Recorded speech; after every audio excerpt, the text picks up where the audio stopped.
Bom, irmãos, vamos agora dar mais um passo na outra grande parte da liturgia, que é a liturgia eucarística, que é o centro, o cume da Santa Missa.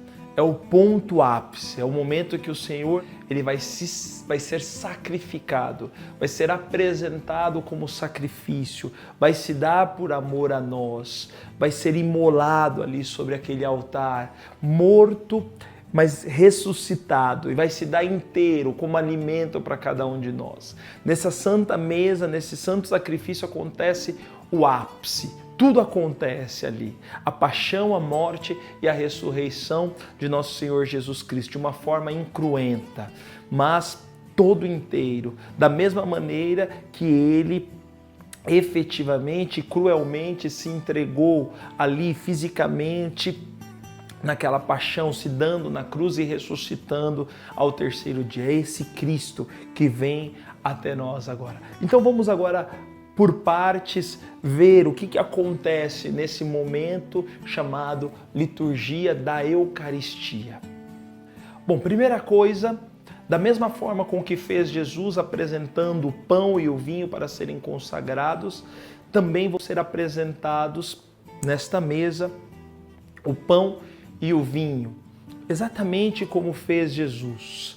O sacerdote, nesse momento, ele age totalmente na pessoa do Cristo.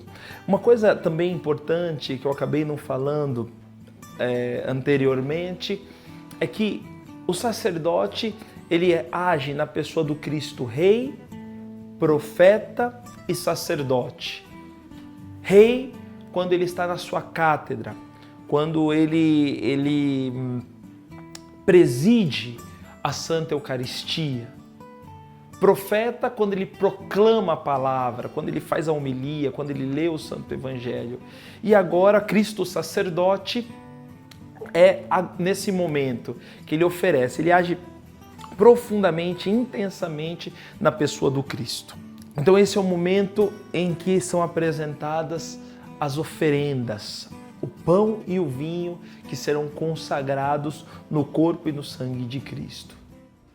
Essa parte da preparação, da apresentação e também da preparação das oferendas, ela consiste nesse momento onde nosso Senhor apresenta o pão e o vinho, também ele lava as suas mãos como purificação para a consagração desse pão e desse vinho que se tornarão o corpo e o sangue de Cristo, são elevados aos céus, porque se transformarão no seu corpo, no seu próprio corpo e no seu próprio sangue. E esse momento da preparação das oferendas se conclui com aquela oração: orai, irmãos e irmãs, para que o meu e o vosso sacrifício seja aceito por Deus nosso Senhor. Né?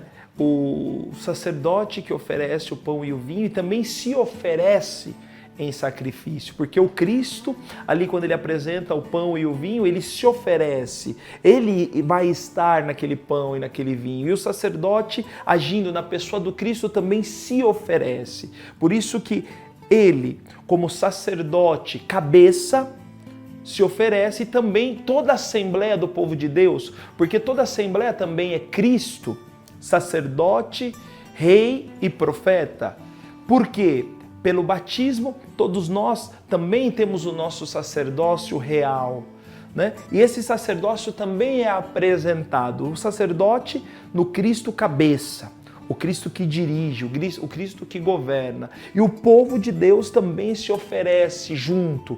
Então é uma oblação da inteira comunidade, do inteiro corpo místico de nosso Senhor Jesus Cristo.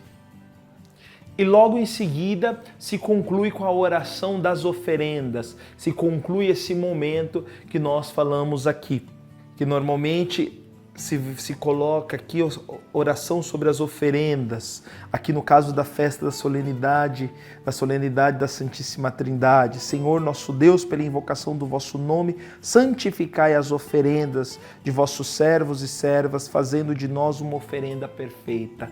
o Cristo, ou seja, nós apresentamos as ofertas, mas também nós nos oferecemos. E essa oração, ela conclui, ela culmina esse momento. Uma vez feito isso, nós entramos na oração de ação de graças, que muitas vezes é confundida, porque muitas vezes a gente fala que a ação de graças é depois da comunhão, mas aquele momento pós-comunhão é um momento de oração, de interiorização, é um momento que nós agradecemos a Deus, agradecemos a Jesus pelo seu corpo e pelo seu sangue, por ele se fazer alimento por nós. Mas diferente desse momento da ação de graças, o sacerdote, em nome de todo o povo santo, glorifica a Deus e lhe rende graças por toda a obra da salvação, ou por qualquer aspecto particular, a segunda diversidade do dia da festa e do tempo litúrgico. Essa oração, ela está aqui no missal, é aquela oração que antecipa o santo. Depois o povo conclui esse momento glorificando, exaltando o Deus que é 3 vezes santo. Então, normalmente, essa oração que antecipa, por exemplo, aqui no Sagrado Coração de Jesus, aquela oração que se diz: na verdade é justo e necessário, é nosso dever e salvação dar-vos graças sempre e em todo lugar, Senhor Pai Santo, Deus eterno e todo-poderoso, por Cristo Senhor nosso, elevado na cruz, entregou-se por nós com imenso amor, e de seu lado aberto pela lança fez jorrar com a água e o sangue os sacramentos da igreja, que é o batismo e a Eucaristia, para todos, atraídos ao seu coração, pudessem beber com perene alegria da fonte salvadora. Por essa razão, agora e sempre, nós nos unimos à multidão dos santos e de todos os santos, cantando a uma só voz. E a partir desse momento, se entoa o santo e entra no momento realmente onde vamos glorificar a Deus 3 vezes santo. Uma vez proclamado santo, nós entramos no momento da epiclese.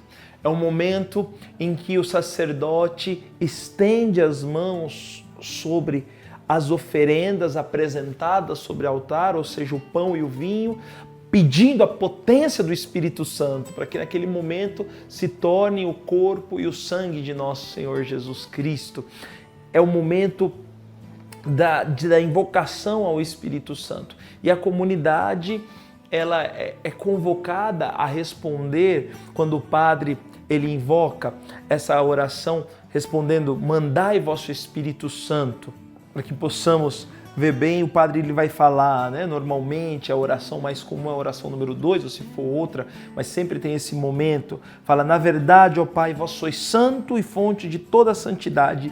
E aí ele impõe as mãos sobre as oferendas. Santificai, pois, estas oferendas, derramando sobre elas o vosso Espírito, a fim de que se tornem o corpo e o sangue de nosso Senhor Jesus Cristo. Aí o povo vai responder: santificai nossa oferenda, ó Senhor.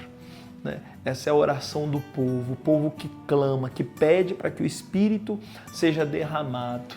Passado esse momento da epiclese, entra o momento próprio da consagração, onde o corpo e o sangue de Cristo vão ser consagrados. E nosso Senhor, ele vem através do sacerdote. O sacerdote ele vai repetir exatamente as palavras de nosso Senhor Jesus Cristo, né? Que estando para ser entregue e abraçando livremente a paixão, ele toma o pão em suas mãos, dá graças e o parte a seus discípulos dizendo, e aí ele levanta a hóstia: tomai todos e comei, isto é o meu corpo que será entregue por vós.